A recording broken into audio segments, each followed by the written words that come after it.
Good afternoon, ladies and gentlemen. Welcome to the Rebel News live stream on this, a Monday, August 11th, 2025. I'm David Menzies, and my co-host, who's running a wee bit late right now. Well, let me tell you a little bit about my co-host, shall I? Folks, do you know that today is National Presidential Joke Day? And my co-host said to me that she was going to tell a joke about Joe Biden, and then she thought, I'm not going to do that. It's not classy to speak ill of the dead. She is the she-devil with the sword. She is the Khaleesi of Northern Alberta.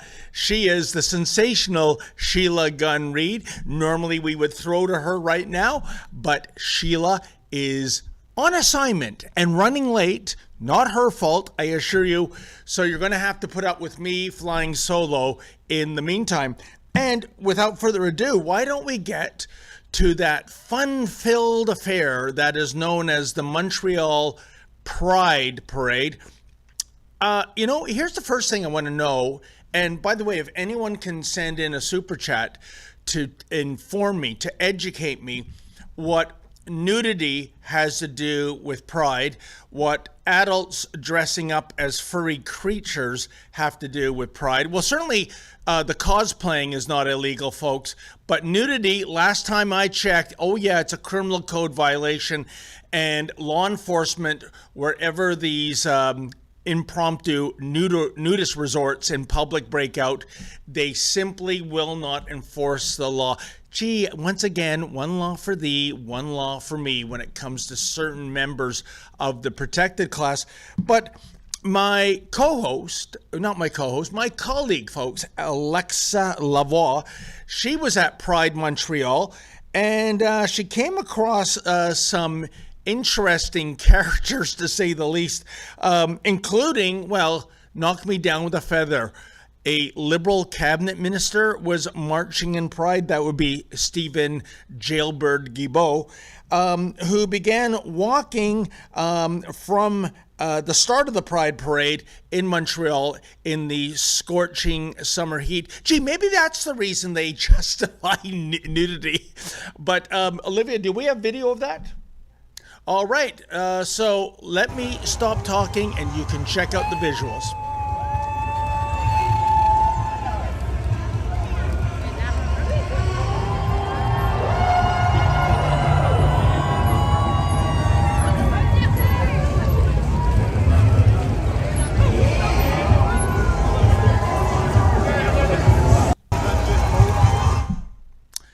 Yeah, well, you know what, folks? That was perhaps the most normal part of the parade, even with Stephen Guilbeault there. You know, I got to tell Minister Guilbeault, he's so behind the times fashion-wise. I'm not talking about his clothing or his fedora, but the flag he's waving, I don't see the little purple flurple. Oh, no, I do. Okay, that makes sense, because, that would be a hate crime if you're just flying the 6-bar rainbow flag or the old Pride Progress flag. You got to have the Pride Progress Plus flag. I wonder, does anyone have any suggestions what other symbols are going to be on that flag in, say, 5, 10, 20 years in the future? Why don't we just put an icon of the kitchen sink to be inclusive of everyone and everything, except, of course, heterosexual people. You know, that little fringe minority that makes up 98% of the planet. But I digress. And, well, again, what a shocker. Woke Mayor Valerie Plante. She was marching in the parade too, because she believes, in public displays of freedom. She believes in freedom of speech and freedom of expression and freedom of assembly, except when it comes to Sean Foyt, the Christian rocker who Valerie Plante demonized and canceled the permit for a performance, and her minions, the Montreal the Montreal Police Service, turned a blind eye when Mr. Foyt was welcomed into a church to perform. It was firebombed. Nothing to see here, folks. And of course, the CBC, what were they obsessed with? At least the French version, Radio Canada. Well, it was, do you have a permit? Anyways, let's see Mayor Plante in all her glory.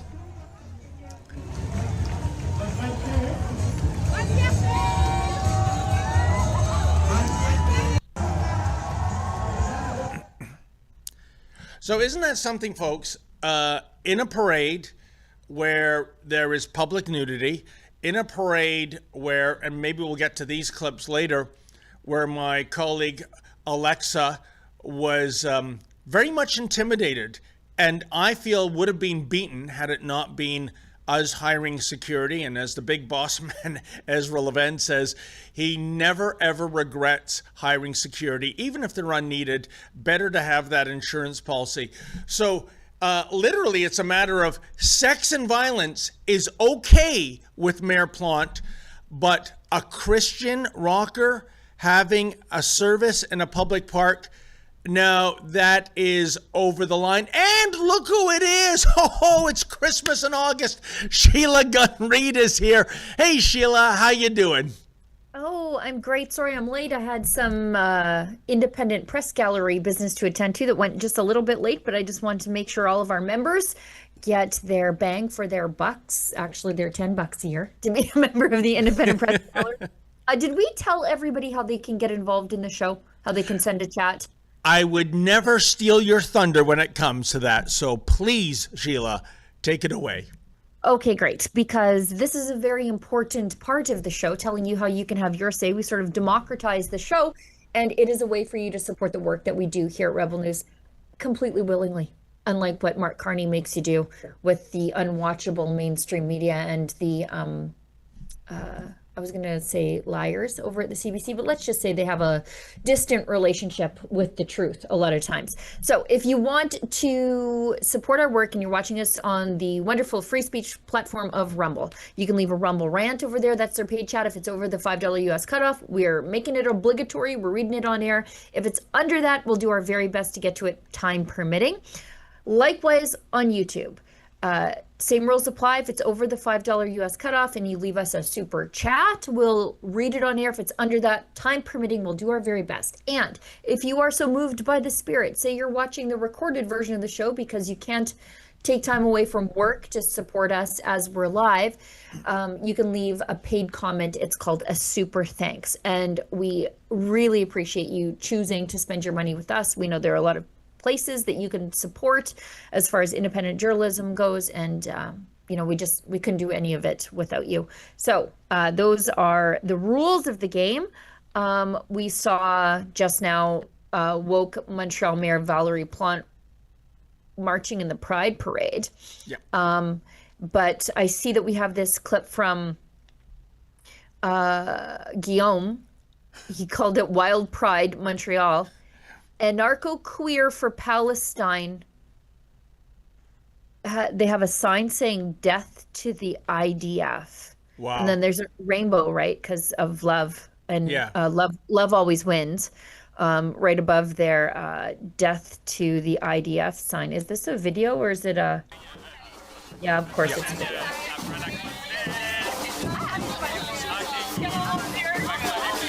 Death to the IDF. This is what Valerie Plante is okay with?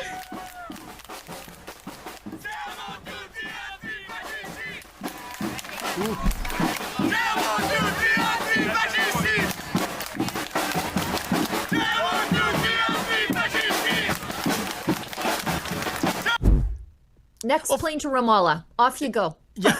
Well, first of all, Sheila, let's give thanks where thanks is let's give thanks where thanks is due, especially to that large topless lady who took the time to take some pink tape and cover her nipples so we don't have to digitize it to make it YouTube friendly. So thank you so much. Yeah, 3M is the real hero of that video there for sure. But Sheila, heavy lifting. We've talked about this for more than a year and a half, how the so-called queer community comes out and supports Hamas. We see there's a group even in Toronto called Queers for Palestine. Sheila, I know we've touched upon this ground over and over again, but they're supporting a terrorist group that despises the rainbow community, that will kill the rainbow community, the preferred method of death in Gaza being tossed from a high rise, assuming there's any still standing thanks to Hamas hiding out in them. And yet we see that guy, death to the IDF who would probably risk their life protecting this community if they were in danger of injury or death. You know, Sheila, can you explain? I know it. I know there's indoctrination. I know everything is through the anti-colonialist lens, and that's how they view Israel, even though they go back in this region thousands of years. I know that Palestine is a fake construct, but still, isn't it shocking that they would make these pronouncements? Talk about cutting off your nose despite your face. It's suicidal anti-Americanism.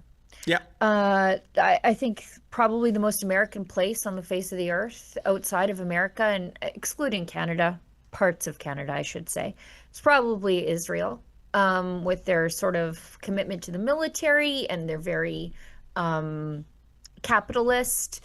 I mean, they call it a startup nation. And I think just by citizenship, it felt like half the country was American when we were there. Yeah. And so, I mean, this is just your run-of-the-mill progressive anti-Americanism spilling over. But these people are just anti-Western values, and they'll do it to the point of suicidality.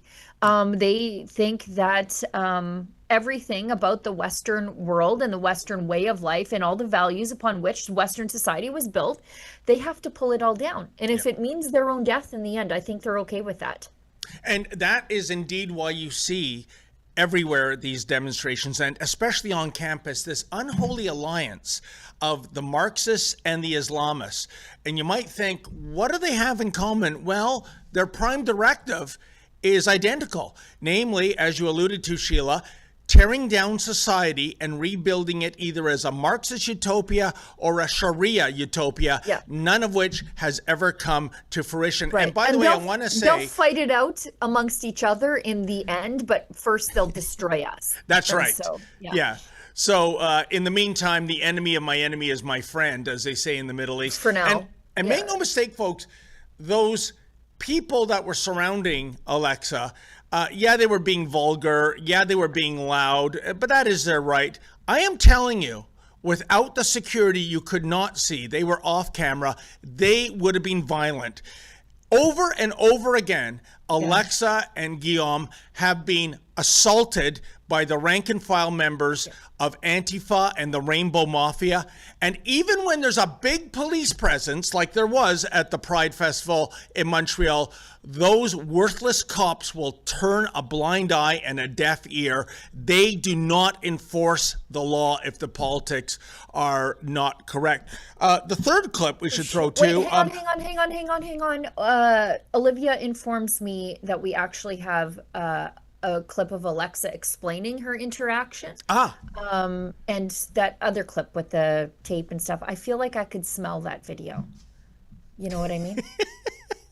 Anyway, this is Alexa breaking it down for us. I love how she went into her like slightly progressive pride costume. Very, very good. Very good, Alexa. Here in Montreal for the 2025 Pride Parade. We just been attacked, me and my colleague Guillaume Roy, at the Wild Parade. This is another parade, another march that was organized in the same time that Fierté Montréal, mainly because they say that the Fierté Montréal is not going enough far in their demands.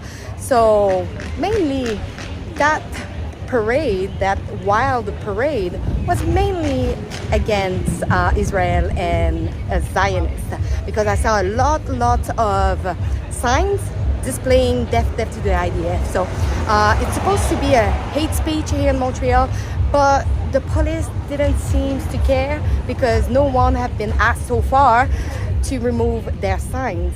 Also, in the same time, at the Ring in Montreal days, the Montreal for Palestine protest, weekly protest. As you know, Similar. they are openly pro-Hamas and anti-Israel. And so far, we didn't see anybody interrupting the parade from Fierté Montréal, but we are going to the village to interact with the people. And stay tuned for our full report. Yeah, I don't think that Hawaiian lei is going to work as cover, Sheila. Even when Alexa disguises herself, they somehow have a spidey sense to Antifa engage hate with her. violence. And I'm even talking using spray paint to shut her for down sure. and her camera. Yeah, Antifa hates her. And so when she proposed this story, I'm going to go cover the Pride Parade and the collision of pride versus anti-Semitism, and the fact that Antifa was coming out. I thought, oh my goodness, both of these groups want to beat you up. So we got to get you some security. And thankfully they were there, because you can see those people are twice Alexa's size. And I don't want her being accosted by naked people on the streets of Montreal wishing to do her harm. These are people who make apologies for what happened on October 7th. So they are like the worst that humanity has to offer. They want to sexualize the elementary schools and make apologies for terror. They're the worst kind of people. Of course, we needed to have her protected out there. But isn't it amazing, Sheila, that when we employ a couple of examples of, toxic masculinity, i.e. bodyguards, suddenly the mob, which still outnumbers our little group, they're not so brave anymore. They're not so prone to throwing haymakers. They're not so prone to taking out their spray paint. What a bunch of cowards. It is unbelievable. But anyways, that tells you all you need to know about these people. Like jackals and hyenas in a pack, they're very effective when it's solo, or when you have an equal number of good people or good animals striking back. Not so much. Yeah, they want to fight a woman with one hand on a microphone and the other one on a camera.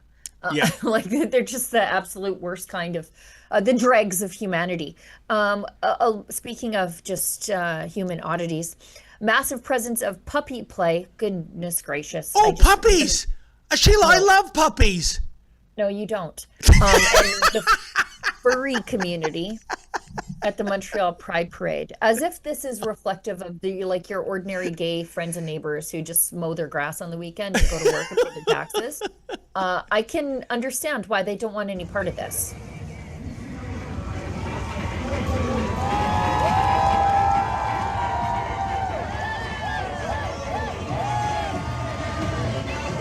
Just remember, CJ was too offensive to these people.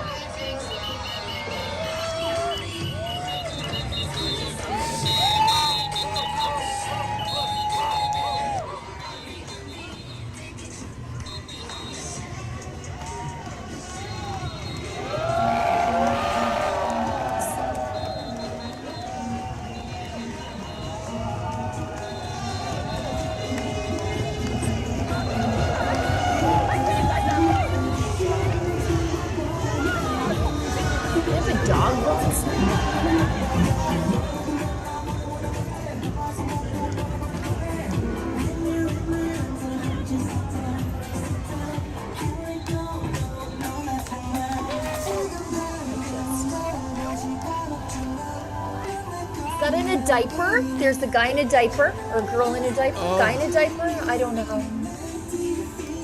Oh my eyes.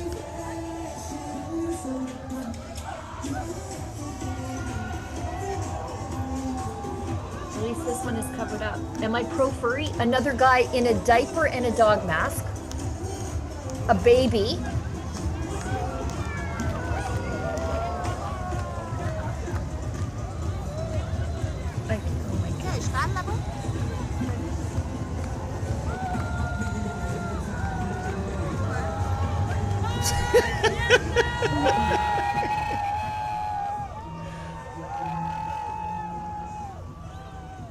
Who brings their kids to this?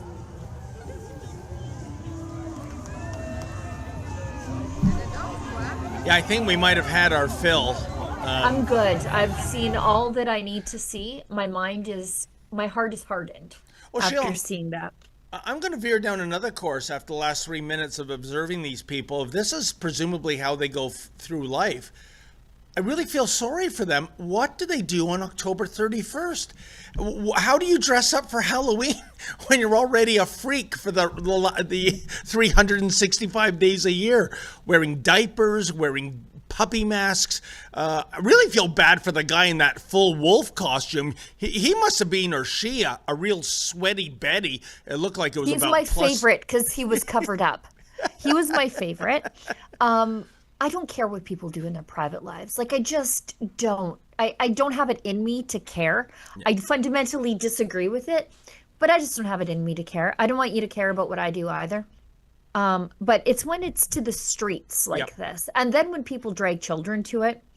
And then when you excoriate politicians because they don't go to this sort of stuff, and you get angry at businesses a la Home Depot because they don't want to support this stuff with donations, that's when I don't care, but then they make me care. And that's what I find so exhausting and intrusive into my life. And Sheila, to your point, and it's very valid, of those parents that will bring little kids to this, shame on them. These are unfit parents in my eyes. I can understand the appeal for a little child that doesn't know better. Oh, that's cool. That's Bluey. Exactly. You got people dressed like Bluey. Yeah. Which is a very innocent, wholesome cartoon about a beautiful little blue heeler and his family. And then you see full-grown men dressed as dogs, and then people dressed as babies, and little kids love baby dolls. I can see how it crosses the wires a little bit on these youngsters, and I think that's what a lot of it is designed to do. Yes. And it is horrifying.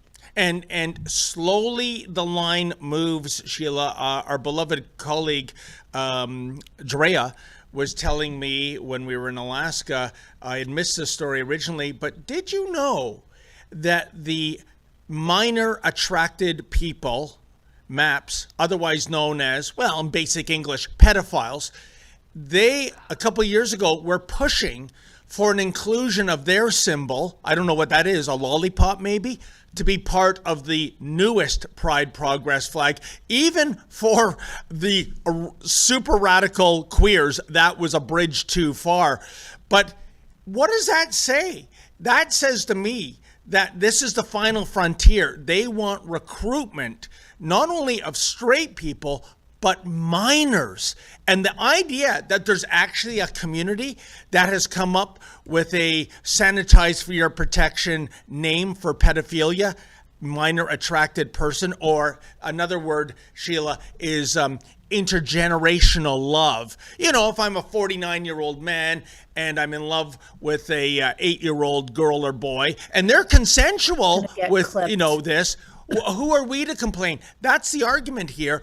And this kind of infantile behavior we see on the streets of Montreal, I think, is a direct marketing ploy, if you will, to attract minors. And there's stupid woke parents out there that say, hey, this is a great idea. Let's bring little Janie and Johnny onto the Pride Parade route. Despicable. Yeah, I mean, a lot of people see their children as an extension of their own politics. And I guess to some extent I do too. I mean, my little Christian athletes who are, out in nature and taking care of their bodies and taking care of the land and giving thanks to the Creator for all of it. I guess my children are an extension of my politics too. However, my politics aren't explicitly anti-child. And I feel like their politics are, and it just, I don't know. I feel like we're dancing very close and possibly way over the line of what's acceptable on YouTube. So I think we have to rein it back in a little bit, especially using the P word. YouTube doesn't really care for that word. We've got let's just show really quick.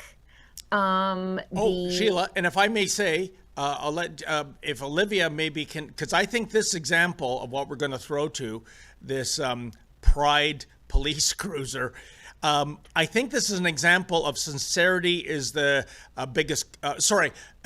imitation is the most sincere form of flattery, given that the Toronto Police Service were way ahead of this. Maybe we can dig up Officer Chevalier driving the trans police cruiser, which gives transgenders a free ride. But please set up what we're about to see in terms of Hot Wheels.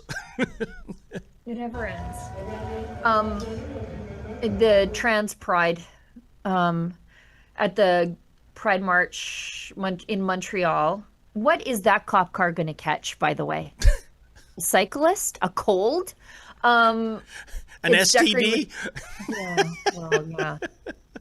Prominently featuring the trans flag. But these people are also the same ones who are like, defund the police, defund the police. Yeah. So you know what, like, you're not going to please your enemies by going along with their anti-human ideology. I don't actually want the police to have any sort of opinion on anybody's sexuality before they apply the law. And this just leads me to believe that they're explicitly political. Yeah, and again, it is a trend that needs to be snuffed out. I speak of Officer Chevalier with the Toronto Police Service. This guy is such a kook, folks, that in the transgender training module, which we did a piece on, and the Toronto Police Service unsuccessfully tried to get YouTube to delete. So you see, they're not only are they woke, they're censorious as well. This is a guy, and I'm not making this up, he doesn't call his niece a niece because what if she is non-binary? What if she's transitioning?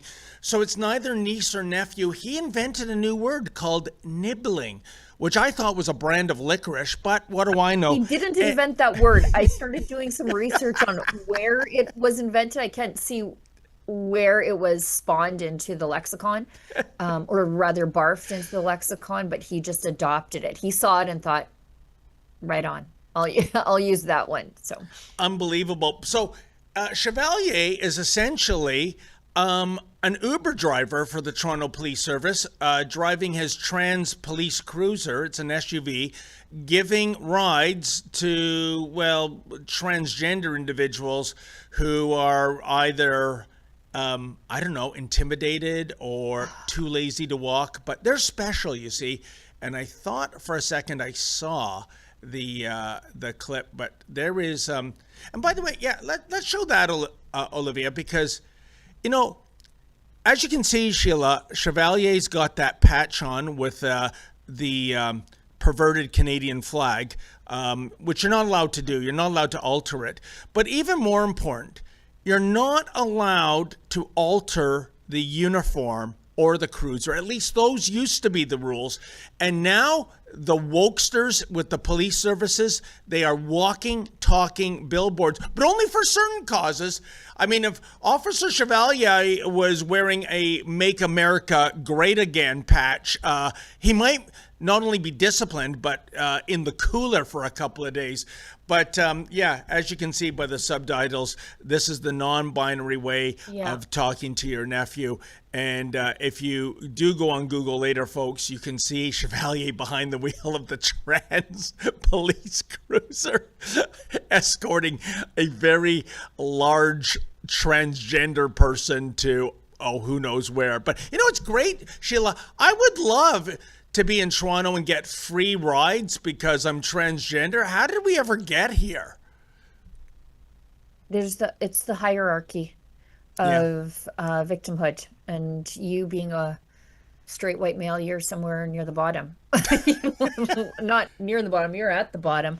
I'll just say one thing on this. I know that multiple police forces have come under fire for having the thin blue line patch on their uniforms, which is like a pro-police, anti-political patch that shows solidarity with each other and with their families and the role they play in between complete and utter anarchy and civilization. And they have been told, some police forces, to remove that.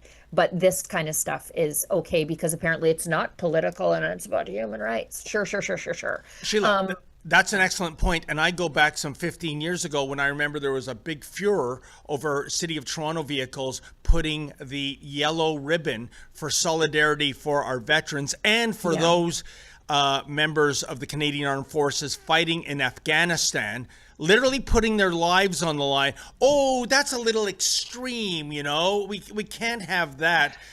It's absolutely incredible. And one last point about all these various pride parades. I mean, we saw Carney, I think it was out in Vancouver last week, getting cuddly with a man in a thong. So it seemed to be Justin Trudeau 2.0. Sheila, I recall not that long ago when you would have the annual event in May here in Toronto, Walk with Israel, which attracts tens and tens of thousands of people, and a who's who in the political class would be there. The Prime Minister, the Premier, the Mayor, all of whom this year were absent.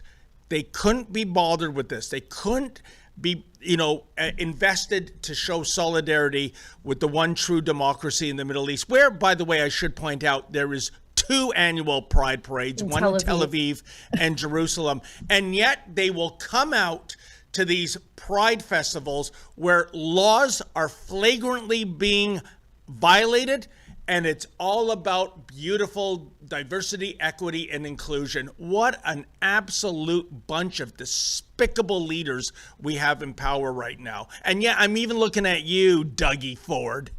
Well, yeah, because the walk with Israel is unpopular now that Prime Minister Mark Carney has decided to reward terrorists with their own state. Let's hit some of these chats. We got to hit an ad break, and we got to get into the rest of the show because I'm telling you right now, we're not going to get into all these topics. We've got Peace Schofield 10 gives us $5. A limp-wristed flag-waving sod. Yep, Gilbo lived up to expectations. Jay Peterson gives us $20, and he says, with regard to the Pride Progress flag. Now, I'm going to read what Jay Peterson says, and then I'm going to tell you what the Pride Progress flag creators say their flag represents, because I just Googled it, so I just want to make sure that we're giving both sides. The brown angled stripe is including minorities. The light blue angular is for those attracted to minor boys. The pink is for those attracted to minor girls. And the white for those attracted to virgin minors. This is sick. Okay, so that's what Jay Peterson says. Now, I did dig up what the creators of the Pride Progress flag say it represents, just so that we're avoiding what YouTube will do to us. So the rainbow colors: red, orange, yellow, green, blue, violet, and purple. So red is for life, orange is for healing, yellow is for sunlight, green is for nature, blue is for serenity and peace, violet, purple is for spirit. I don't know what that means. Black and brown, these stripes added to the chevron of the Pride Progress, according to them, represent people of color within the LGBTQ plus community, and the black is for those impacted by AIDS and HIV. The light blue, pink, and white. These colors are taken from the transgender pride flag, representing the transgender community and those who identify outside the gender binary, including intersex individuals. So I guess blue is for trans men, and pink is for trans women, and then intersex, I think, is white. But that would indicate a binary in and of itself, right? To say that blue is for boys and pink is for girls, but don't ask me to make these things make sense. And then we've got one from Annalisa. Ask a long time no chat, Annalisa. You here to embarrass me again? Okay, fine. Let's rumble. $13.99. Finally get to watch a live. Great to see you, Sheila. Hello, my sweet Menzies. You're looking very cute and yummy today. Thanks for being a great sport, Sheila. Ha ha ha. You know what, David? I have remarked several times in internal communications about your beautiful Rebel News golf shirt. Yes. And I want to know where you got it and why I don't have one. Oh, I simply went through Isaac and he ordered them, and they arrived very quickly. And you know what? Usually I'm in a suit and tie, but I'm telling you, it's hot as hell. Pardon me? It's hot as hell in Ontario sometimes. Yeah. And it makes the job easier. And I was in a rush to get here today. And I don't know. I think it's a good look, if I do say so myself. And it looks great. Yeah. So I'll put a word in. I'm sure these polo shirts are unisex, so I think you'd look good in it too, Sheila. So there you have it. But one last point. I have a bit of a unisex build. I Yeah. do. So There's another that's binary, I okay. guess, right? Yeah. And by the way, Sheila, when you declare yourself non-binary, guess what? That's a binary, right? I know. I mean, you haven't thought this through. But two things about this so-called Pride Progress flag. The brown representing race. But it's only a certain race, isn't it? Brown people. What about Asians? What about other races? Secondly, I always thought the pride flag was about sexual orientation and gender identification. When did race become part of the mandate? And the third thing is, Sheila, that, transgender triangle, the baby blue, pink, and white, it's for transgender people, but the original rainbow, the 6 colors, which, by the way, is an alteration of the biblical rainbow, which is 7 Right. colors, and that was done on purpose. That always included transgender, LGBT. The T is for transgender. So transgenders are so special, Sheila. They get double coverage on the flag. All I know is if they add any more to that flag, it's going to give me vertigo if I look at it. I don't know where to look anymore. Let's hit an ad break. Okay. And we'll come back and we'll try to get into what we can left on the show. We'll try to hit all the headlines, please.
Gun bans make great distractions. Trudeau may be gone, but Carney has picked up his same We rhetoric. will quickly, and I mean quickly, reinvigorate the buyback of Hunters, collectors, competitors, and defenders of tradition are still being targeted, while criminals run wild under Liberal policy.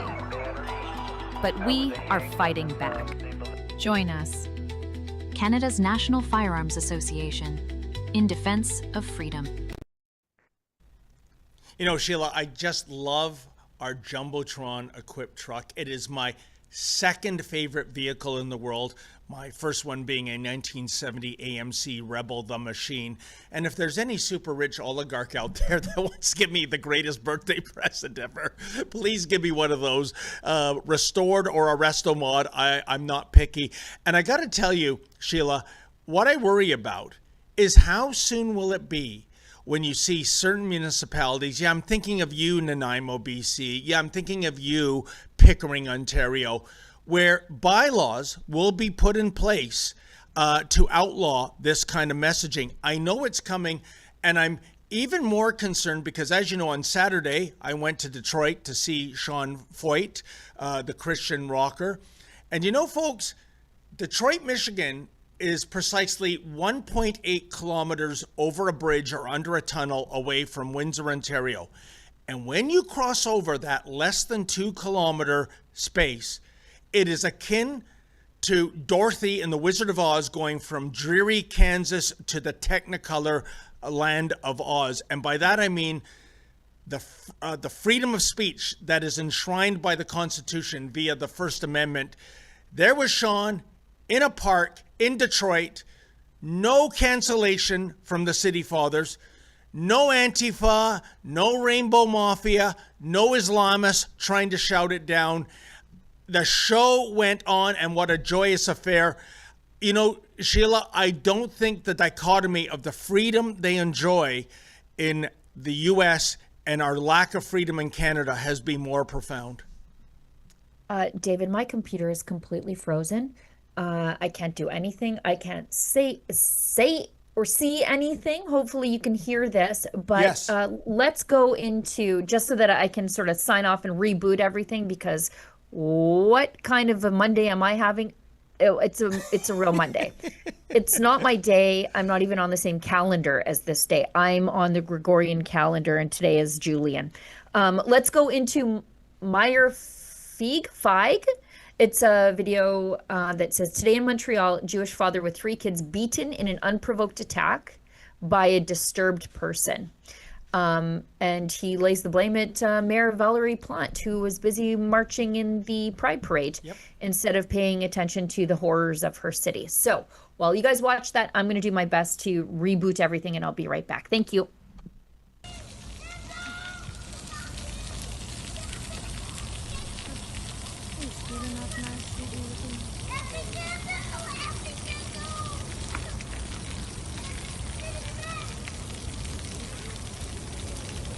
That's why.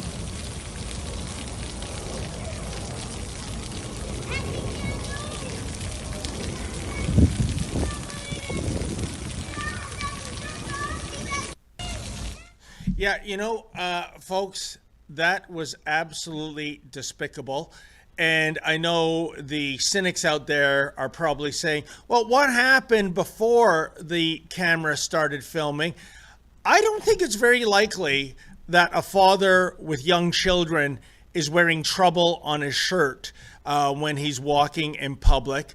I truly believe that was a completely unprovoked attack on an individual simply because he was visibly Jewish. Also, what is notable at the very end, it's coming up soon, you'll see the thug grab his kippah and toss it. I think it's going to happen any second now. Let's take a look at this. He's picking up, I don't know what. I don't know if that's a robbery in progress or it's his own belongings. And there, tossing it. Can you imagine if that was an identifiable Muslim that was beaten like that for simply being a Muslim? Can you imagine if somebody desecrated a hijab, a burqa, or what have you?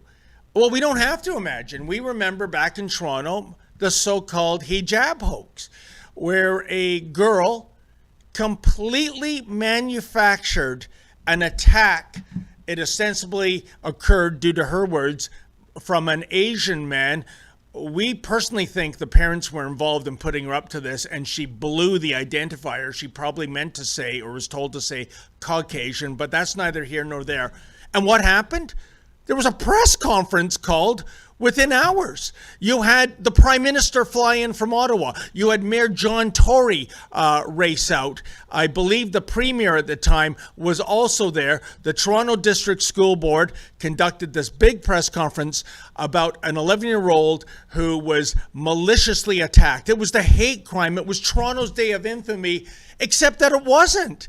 The story didn't add up. The police investigated. They said there was no such Asian man with a pair of scissors slicing it. And in the aftermath, the loony left said this. Instead of apologizing, instead of saying, well, next time we better be more careful. Next time we better vet the victim a little more thoroughly, given that there wasn't even any camera evidence. What they said is, oh no, the fact that this was a fake is beside the point. You see, it could have happened. There could have been somebody who was Islamophobic. There could have been some man with a pair of scissors that wanted to slice and dice a hijab. I'm not making this up. But here, where do you see the mainstream media outrage? Where do you see Mayor Plante staging a press conference saying hatred has no home here? And I believe in that X posting when it said, you know what, Mayor Plante, this is on you and your minions in the Montreal Police Service that have turned a blind eye to Jew hatred for almost 2 years now, that it is normalized that in broad daylight, a father with young children is going to be beaten. And these guys weren't even wearing disguises. Sheila, is this really where we are right now in Canada? I mean, what's the next step? Somebody actually gets killed for displaying their Jewishness in an open area? What do you mean? We've had school. And the best we can get from our elected officials, our government, is a ditto, a thumbs up, and a slogan, like a Democrat slogan: "Hate has no home here." Yeah. Oh, it doesn't have Oh, Sheila, we've lost you. You're bringing them frozen. into the. Oh, of course. I'm going When to I was guess what making you an said. excellent point. They say hate has no home here. Instead, they actually hate has the presidential suite at the municipal hotel. Hate has no home here unless we're sure that they vote Liberal. And then get on in here, you big lugs by the planeful from Yep. Gaza, right? Yep.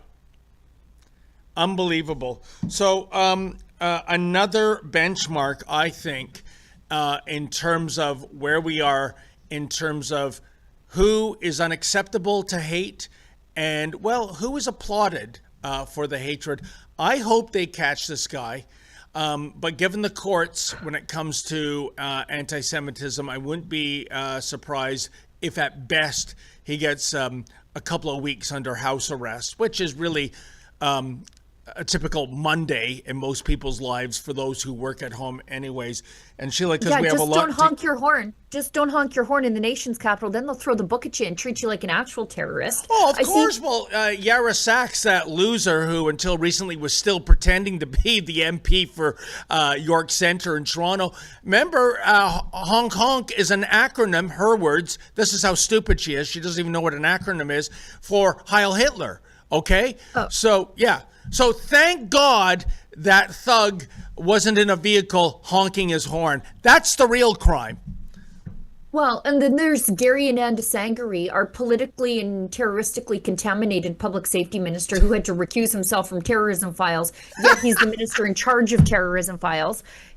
That useless individual tweets this: "This appalling act of violence has no place in Canada. My thoughts are with the victim and his loved ones. Hate has no home here." And all I said was, I hope you find the guy in charge of public safety and really give him a piece of your mind, Gary. You can't make These are this the up, people Sheila. in charge of us. These are the people in charge. Like, you think a slogan, "Hate has no home here," has any value? You are importing people by the thousands where hate is quite literally their home. It's in their schools. It's in their home. The support of terrorism in these places has gone up post October 7th. That should tell you something. And yet Canada's like, get in here and also bring your extended family. Yeah. And what do we think is going to happen to Canadian society post that? And yet we have institutions like the Toronto District School Board, which, by the way, is one of 4 school boards now taken over by the province. They're so incompetent and ideologically motivated, that says anti-Semitism, that's not a big deal, even though you have Jewish students being bullied and beaten. The real clear and present danger is anti-Palestinian racism. And I can tell you, Sheila, a source I have, Michael Tepper, was able to successfully get an FOI from the TDSB. Guess how many examples in the last 2 years there has been of anti-Palestinian racism? Well, it rhymes with hero. Yes, right. 0, not 1. But that is what the TDSB, now operated by the province, is concerned about. Anyway, since we have so many... Yeah, wait, before we move on, and then there was the anti-Semitism envoy who just quit because nobody took anti-Semitism seriously. And I was like, you didn't take it seriously. There's like no records of her meeting with police forces. And it's like, who do you think is going to enforce the hate crime legislation? If not for police forces, and I'm not talking about like somebody hurt my feelings hate crime, but like beating up a Jew because he's a Jew, that feels like a hate crime to me. And she resigned because she's like, nobody's taking it seriously. I'm like, neither did you. You just took your salary, but you didn't take it seriously either. This is the state of affairs in Canada, and it's only going to get worse. Yeah, and what a salary. Sheila, why don't we switch to the, well, I guess we can call it the hiking ban. You know, folks, remember that old song? If you go into the woods today, you're in for a big surprise. I'll say, how about $28,000 in fines just for hiking through the forest? And look, we see New Brunswick Premier Susan Holt. It's expanding. So this is the newly elected Liberal in New Brunswick. She was just elected this spring, Susan Holt. She joins in the climate lockdown bandwagon. And look, I'm anti-burning down the forest. I'm a conservationist, and I believe that involves conserving the forests from catastrophic forest fire. But there are ways to do that without actually kicking everybody out of the forest, like fishing is not going to cause a fire. If you ban the things that are not intrinsically safe, like cooking, smoking in the forest, having fires, riding ATVs. But I don't think having people in the forest is going to cause a fire unless their shoes are causing the fire and causing the lightning. And I know there are some conservatives who disagree with me on this, but I would venture to guess that I spend a little bit more time in nature than a lot of people. So I think I have I'll say that I have some level of expertise that some of the commenters don't have. Well, Sheila, I pray that you're not inferring that Premier Houston in Nova Scotia is a conservative. He's about as conservative as Doug Ford. I'll allow him to make those inferences. I have inferred to the contrary. But here's Susan Holt. We know she's no conservative, locking down the forests there too. All right, so why don't we see what she has to say, and I'll pick it up on the other side. All New Brunswickers to get out of the woods and to stay out of the woods. I know that New Brunswickers care deeply for their neighbors and are passionate about our woods and our forest and our beautiful natural environment. And right now, we need you to show that passion and care for your neighbors and for our forests by taking action to protect this province and its people. We're asking you to think about your actions and choose to keep each other safe. It's crucial. Your support and New Brunswickers' action in this is crucial to keeping our wildfire teams focused on the fires that exist today and not adding to the problem.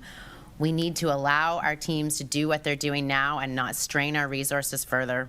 So to give you a background in terms of the current situation is that all fires are considered under control with the exception of the Miramichi area with a fire known right now as the Oldfield Road Fire. It is considered a Class 6 intensity fire, which means it is beyond control with our resources. There will be restrictions on Crown land effective 12:01 this evening that include prohibitions on hiking, camping, fishing. The use of vehicles in the woods are not permitted. Trail systems through the woods are off limits. Camping is allowed only in campgrounds, but the public is being asked to consider their camping plans until such time that the forest risk decreases.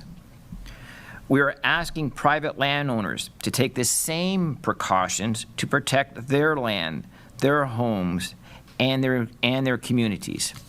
I recognize all the New Brunswickers who have already changed their plans. You've capped your fire pit, you've canceled a trip, and you've made sacrifices for the good of our province. And I know it sucks. Right now, we are really hoping that at the end of all this, we will have issued 0 fines because New Brunswickers will have seen the risk to their neighbors, the risk to our emergency response systems, and they will have chosen to go to the beach, to go downtown, to get an ice cream, a cold beverage, and support our local entrepreneurs. And we hope to not have to issue any fines for people who choose not to adhere to the ban to access to Crown lands. There are existing fines in place as detailed in the Forest Act. But right now, we know that New Brunswickers are good at looking out for each other. We know that New Brunswickers want to protect our woods and forests and want to make sure that they're there for generations to come to enjoy. Should that change, then we'll revisit the question of fines. You know, Sheila, the first thing that springs to mind is that last sentence she said when she mentioned that New Brunswickers are good for looking out for each other. That's code speak for, if you want to snitch on your neighbor, oh, please do. We'll reward you. You know, it's incredible. Last time I was in New Brunswick, which was last summer, Sheila, with Lincoln J., it was to visit a Catholic church that by a miracle, and this was one of the most beautiful Catholic churches I've seen in our Dominion, in a tiny little village. It is the predominant piece of architecture out there. Somebody tried to burn it to the ground for some reason. Like I said, maybe a miracle. It did not catch. Nobody gave a rodent's rectum about this. Well, except us at Rebel News. We flew out there to cover this. And like you said in the beginning, I get it. You want to ban campfires. You want to ban smoking. You want to ban even motorized vehicles in case a spark is created. I am on side in these days of very hot weather and dry conditions. However, a hiker doing none of those is not any kind of danger to creating a forest fire, Sheila. And by the way, I thought these forest fires weren't being created by arsonists and firebugs. It's climate change. You know, it's man-made carbon going up into the atmosphere. So when you think of it, it's useless to ban Joe and Jane from going for a hike in the forest. What say you, Sheila? You know, I see some people with whom I agree on many, many, many things. And I'm doing my best not to be snide or snarky to the people on the other side of this, because I know, like, one of my favorite conservatives, Rick Perkins, he's on the other side of this than me. One of my favorite climate realists, Michelle Sterling, she's on the other side of this than me. So I'm trying to be ecumenical as possible on this. But when we have people, like Ryan Garrettson points out, deliberately setting 30 fires and only getting 200 hours of community service versus like a $25,000 or $28,000 fine for just going in the woods, not setting a fire, not even doing anything dangerous, just going in the woods. Houston, we have a problem. And I think Sean Spear really points this out. So Sean Spear, he writes for The Hub, and you know, usually The Hub's pretty milquetoast on a lot of things. I find them not quite to be edgy enough for me. But he says, the issue isn't whether forest fires are bad, or even whether banning people from entering the forest will decrease their probability. The answer, of course, is yes to both. Okay, so he's conceded that. Using that logic, though, the government would be justified to ban all sorts of activities that come with risks and trade-offs. The issue at hand is whether the rights infringement, which the forest fire ban plainly is reasonable, proportionate, and minimally impaired. That's it. And given that it extends province-wide, lasts for 2.5 months, and comes with a punitive fine, it's hard to conclude that it is. More generally, the whole conversation seems like a microcosm of the sorry state of Canadian constitutionalism. Just because a policy outcome may be good or even desirable doesn't mean we get to dismiss the charter in some cases or manufacture rights in others. And that's really what it comes down to.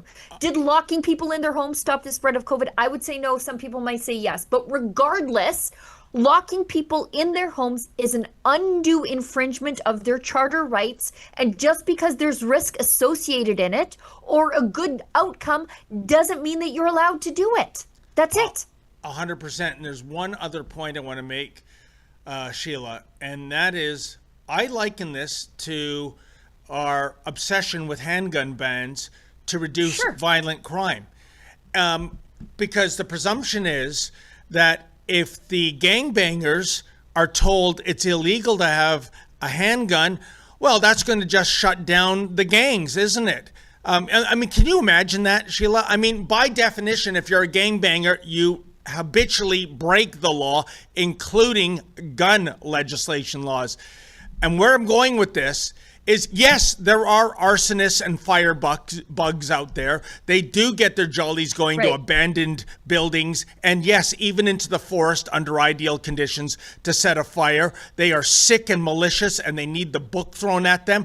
But do you think an arsonist is going to hear on the news, you're not allowed into the woods?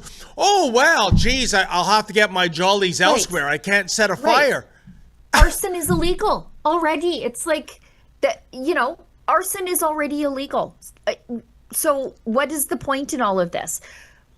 People who start forest fires, throw the absolute book at them. Make them financially responsible for the costs of fighting the fire. But don't keep the people who love the forest out of the forest. They're not going to be the ones spotting the fires. Thank you, Sheila. The fires. That was what I was leading up to in terms of lose-lose, because the ethical, moral campers and hikers that are obeying the do not burn rule, they're also the eyes and ears for those who are committing shenanigans, those who are leaving a campfire burning, those who, God forbid, are intentionally trying to start a forest fire. You've taken away like the centuries to call out the bad behavior. How does that help the forest fire situation?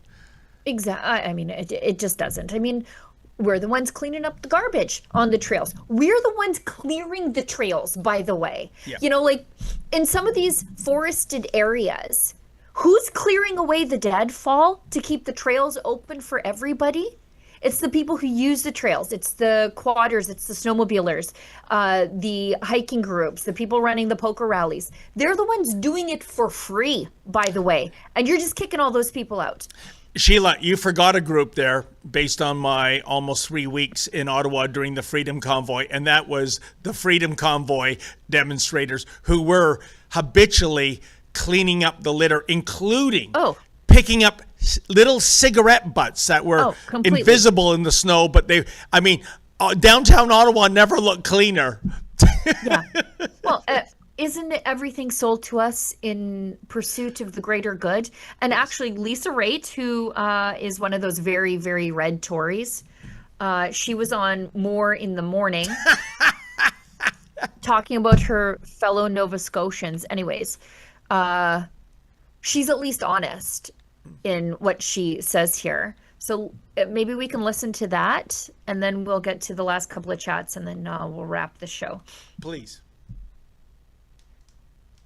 I'm going to quote my friend Fred Delory from Nova Scotia, who wrote on social media that the voices for those who are complaining about this the most are louder the farther away they get from the smoke. And that is true. Because listen, I have a summer place in Cape Breton, and I was there earlier this summer, and my son is there now, and everyone's terrified. It is a tinderbox in Nova Scotia. They are very supportive of what Tim Houston is doing. At the end of the day, politicians, they actually have to answer to their constituents, and their constituents are not upset about this because they can recognize wells are drying up, people are terrified. Mowing your lawn can start a fire, for goodness sake. So this is okay. It's draconian, but it is definitely, I think, within the realm of having to do something for the sake of a greater good. Because if that place goes up in smoke, you can burn the whole place down. It's that dry. I'm going to quote my friend. Okay, so Fred Delory, another Tory who has really come out in favor of this climate lockdown. But Lisa Raitt at least is honest. I think she's fundamentally wrong because your rights are for when it's difficult, not when it's easy, right? And at least she's honest when she admits this is draconian, and the reason they're doing it is for the greater good. Now, you shouldn't do when things are draconian. That's when you're like, actually, we shouldn't do this. That's when you're like, wait a minute. That's wrong. And all these draconian infringements on your rights are sold in the interest of the greater good. Your rights are not supposed to be sacrificed in chasing some sort of greater good. But as an Albertan, this falls out, like when she says the voices against this are further away from the smoke. The guy lives there, okay? So no, but also are you just saying that us Albertans who are also against this, because we don't have to, like, it's constantly forest fire season here. And if it's not forest fire season here, it's grass fire season. And they have come very, very close to my home. Well sites this year had to be abandoned because of fires where people in my family work. So it's not like we are unfamiliar with this stuff, but we figure out a way to work and use the land despite the forest fire risk. Like, I'm a farmer. To say that I don't care about forest fires because I'm far away from the smoke, are you crazy, lady? Like, a grass fire could destroy everything I have like that. But to say that I don't get to use my land because of the fire risk, because I would be somehow more careless than some government forestry worker, is outrageous to me. Well, Sheila, two things. As Lisa Raitt droned on, I couldn't help but experience deja vu all over again, as Yogi Berra would say.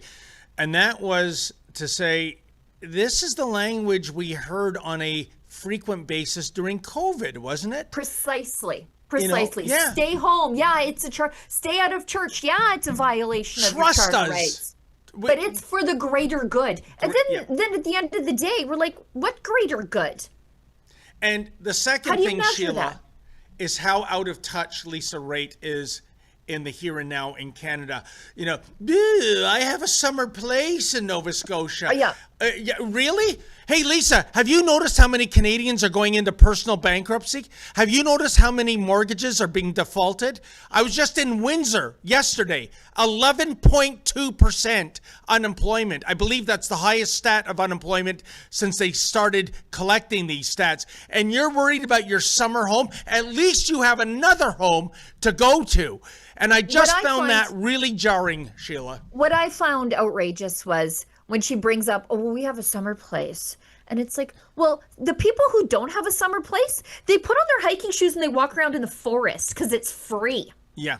Because it's cheap. Because that's their way of doing something enjoyable, because they don't have a patio at a summer house to sit on. This is how they experience nature. They can't afford to experience the nature that you do in your summer home, like Doug Ford going to his cottage but telling everybody else to stay away from their cottage. I remember that. Yeah, like it's so out of touch. Times are tough. Money is tight. Going into nature is a free way that people get to experience relaxation outside of the worries perpetuated on us by this government. And yet we're being told we're irresponsible, but some government forestry worker knows better than you.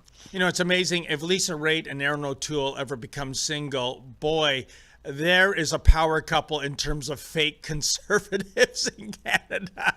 I mean, they're practically bona fide liberals at this stage, oh, yeah, Sheila. I remember why. Anyways, do we have any more super chats? So good, and then oh, sorry. Yeah, we have a couple. Yeah, okay. Sometimes Lisa Raitt is so good, and then sometimes I'm like, oh yeah, now I remember. We've got one, Jay Peterson, $10. So the transgenders, you mean the ones that want to perform in front of our kids? I don't even think you have to be. I mean, just yeah. Anyways, just keep your kids away from the Pride Parade. Cicely Bardwell gives us $10. Today, compassion is necessary. Oddly, the Palestinian gay and trans communities are far from that. Now, have we forgotten pandemic restrictions coming back? What happened to Canada? Yeah. Pete Sath gives us $5. I don't see a chat there, Pete, but thank you so much. If we missed it, I apologize. Maybe we'll get to it later if we can find it, or tomorrow. Victor G, $10. I am sick and tired of the East taking everything I have left over. I've asked myself, what has Canada done for me? Nothing. I want out. I'm sorry, but F Canada. Thank you, Rebel News, for all you do. I think there are a lot of Westerners who feel that way, for sure. And again, watching this like fire stuff as a Westerner, I'm just like, we're not the same. We're just not the same. Oh, we had entire towns almost burned down. We never got kicked out of the forest. We got told like no fires, no quads, no all of that stuff. But we had a third of Fort McMurray burn down. We had Slave Lake burn. And we have our fire communities are threatened every single year. We had Jasper threatened and burn thanks to federal government mismanagement. But Oh, but there's a wait way a minute, to Sheila. deal with this and balance our rights. But wait a second. Wasn't the province blamed for that? Oh yes, yes. They said the after fire report said the Alberta government was trying to do too much to help. Communication was difficult. So stupid. Peace Goal Field 5. Those who would give up essential liberty to purchase a little temporary safety deserve neither liberty nor safety, which has been attributed to Ben Franklin. Kevin Hull also says the same. $5. Those who surrender their freedoms in exchange for safety deserve neither. You know, people are self-governing. Like, they're not going to go out. And if they do, if they go out in the bush and start a fire, they throw the book at them. But people going to fish, I mean, come on. It's crazy. And I know I disagree. There are some good conservatives on the other side of this, and I don't understand it. I don't understand it. Me neither. I give this country one more election, Sheila. If it's the same crowd, I got to plan my exit strategy. So this is coming from a born and bred Easterner who spent 2 years of his life in Alberta, admittedly. That's it. And you know, I'm further depressed by, I think it was Polara, new polling data on the federal government under Mark Carney after 100 days. Only a 2% drop in approval. His disapproval rating is only 27%. So basically, for the last 100 days in which nothing has been accomplished despite elbows up, most Canadians are, oh, that's okay. I've got confidence. It's kind of reminds me of so many Linuses going to the pumpkin patch to see the great pumpkin. This time it'll come true. So it's very depressing, Sheila. And like I said, one more election and then adios. And for those who will criticize me, oh, you're giving up on Canada. No. Canada gave up on the likes of me. That's what I would say. Adios, Ottawa. My Sheila. friend Tariq sells those hats. You know, Tarek, he used to be with the Maverick Party. Anyway, I think that's it. No cringe video, or do I assume the cringe videos were at the top of the show with the Montreal Pride Parade? Yeah, where the 3M, they were the real heroes. Just keeping everything from just ruining my day. Even worse. Oh my goodness. Too late for that, Sheila Gunn-Reid. Anyhow, but thank you for your co-hosting skills. Thank you to everybody that tuned in, especially, wow, is it my imagination? That seemed to be a higher than usual number of people making donations, to which we are incredibly grateful for, folks. That's how we keep the lights on. I believe it is Sheila and the lovely Lise tomorrow from the beautiful province of Saskatchewan. I'll be back on Friday with Sheila Gunn-Reid or Drea Humphrey. I'm not sure. So there's a bit of a question mark there, but I'll be there. You can count on that, folks. In the meantime, as always, stay safe and stay sane. Do you agree with me? It is time to make Canada great again.